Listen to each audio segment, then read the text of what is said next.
Hello, everyone, and welcome back to Beginner English Storytime. I'm Alex, and I'm so glad you're joining us today for another exciting episode. If you're here to improve your English while having some fun along the way, you're in the right place.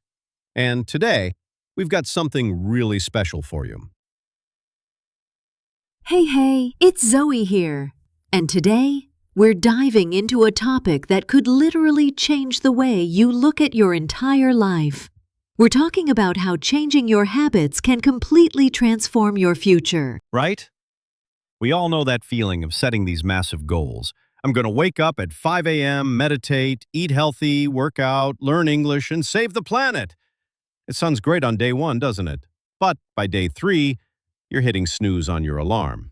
And the healthy breakfast you promised yourself is now a bag of chips. And let's be honest, we've all been there. Oh, definitely. I think we've all experienced that I'm going to crush it energy on day 1. But then it fades, and we start to feel bad about ourselves. Like we're lazy or just not motivated enough. But what if I told you it's not about being lazy? Maybe it's about having the wrong strategy. Exactly. You're not lazy. You're just missing out on the right systems. That's what we're here to talk about today. In today's episode, we're going to explore how small daily actions, better habits, and intention over motivation can lead to real, lasting change.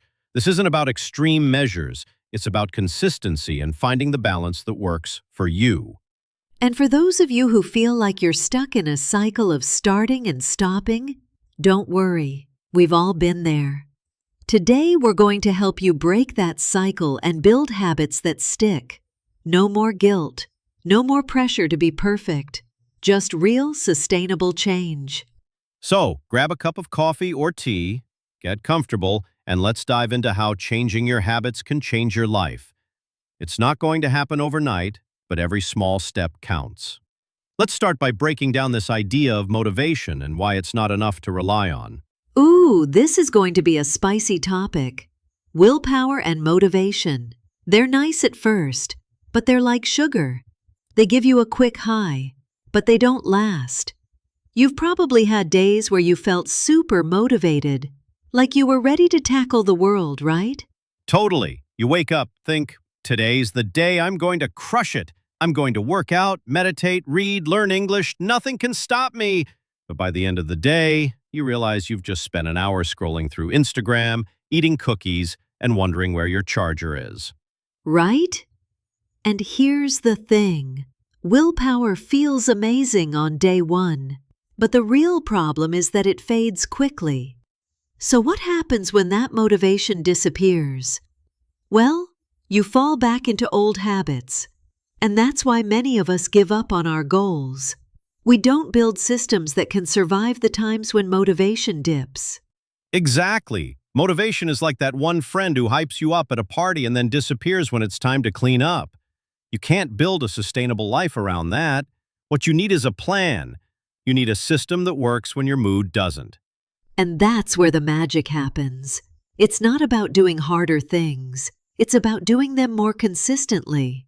Instead of relying on willpower, we need to focus on small daily habits that we can stick to, even on the tough days. And this is why building a routine is so important. It's not about forcing yourself to be perfect. It's about making small, manageable changes. Think about stretching a muscle, not breaking it. That's the secret to lasting growth. I love that analogy. Stretching, not snapping. And for all of you learning English, this means you don't have to go from 0 to fluent overnight. Start with something small, like ordering coffee in English or talking to your dog in English. These little stretches add up over time. Yes, and over time, these small stretches become your new comfort zone. You're not going to be fluent on day 1, but if you keep stretching yourself, one small step at a time, you'll get there. And before you know it, you're chatting in English like it's no big deal. And for those of you who are beating yourself up for not sticking to your goals, here's the truth. It's not about being lazy. It's about emotions running the show. We snack, scroll, and waste time, not because we're lazy, but because we're mentally exhausted or stressed. Exactly. Think about it. When you're stressed, tired, or overwhelmed, what's the first thing you do? You probably reach for your phone, scroll through social media, or grab a snack. You're not lazy, you're just dealing with emotions that need attention. And this is the key. Once you understand your emotions, you stop blaming yourself. You stop calling yourself lazy and start asking, why am I feeling this way? Maybe it's boredom, maybe it's stress, but understanding your feelings is the first step to overcoming them. Right. And when it comes to learning English, this is so true. People often say, I don't have time, but it's not about time. It's about fear. Fear of making mistakes, sounding silly, or just being too tired to try. And that's completely okay. Exactly. And sometimes it's not fear, it's boredom. Learning English or any new skill can feel boring sometimes. Vocabulary lists and grammar exercises are important, but they're not always the most exciting. But that doesn't mean they're not useful. Boring stuff builds your strength, just like brushing your teeth. It's not flashy, but if you skip it, chaos ensues. So if something feels boring, it's probably foundational. Stick with it, and those small actions will pay off in the long run. Yes, and this is where most of us go wrong. We want instant results. We want to look good on social media. We want to show off our progress. But real growth isn't flashy. It's quiet, it's repetitive, and it's done when no one's watching. Exactly. Social media is one of the biggest traps we fall into. We see others posting their morning routines, their workouts, and their perfect lives, and it makes us feel like we're falling behind. But here's the truth. The only person you should be comparing yourself to is you. 100%. The comparison game can be so toxic. We all want to post about our achievements, but real growth happens when no one's looking. It's journaling, practicing English when no one's watching, and making progress even when it's not Instagram-worthy. So if you feel like your progress isn't as aesthetic as others, that's okay. You're not behind, you're just real. And that's the kind of growth that lasts. It may not look good in a post, but it'll feel amazing when you look back and see how far you've come. And here's the big secret. Instead of asking, how does this look? Start asking, how does this feel? When you focus on how you're growing from the inside, the outside starts to fall into place. Exactly. And speaking of focusing on the inside, let's talk about how changing your habits can actually help you replace the things you want to stop doing. You can't just remove a habit.